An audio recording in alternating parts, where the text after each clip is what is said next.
So I have 5 kids. I have a girl that's 14 and 2 boys adopted through foster care that are 11 and 8. And I have 2 baby twins, 6 months old, that are adopted through embryo adoption. So embryo adoption is when a family has IVF leftover embryos. They can dispose of them, or they can donate them to research, or they can allow another family to adopt them. And so we adopted somebody else's embryos that they had left over. This was a photo of them right before they transferred them inside me. Not very many people get pictures of themselves when they're 5 days after fertilization, but our boys have that.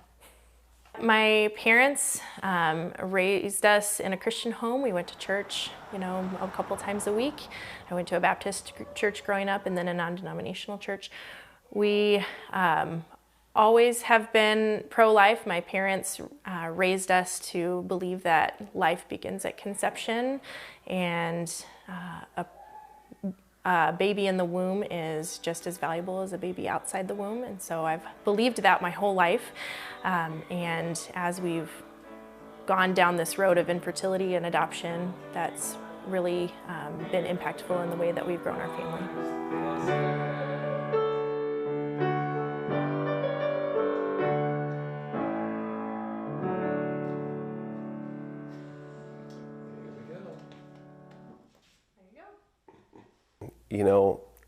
I hold my 6-month-old baby boys and go one day back, go one day back, go one day back, and tell me at what point there wasn't life there, a human life there, even in the freezer.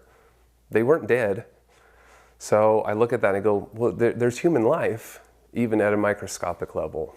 I don't know that there necessarily needs to be more regulation about IVF, but perhaps more education so that these, would-be parents know what it is they're getting into and what it might mean to have these embryos. I do have an ethical issue with creating lots of embryos that you don't intend to use. They deserve the dignity of a born baby because they're just at the very first stages of life. In the freezer.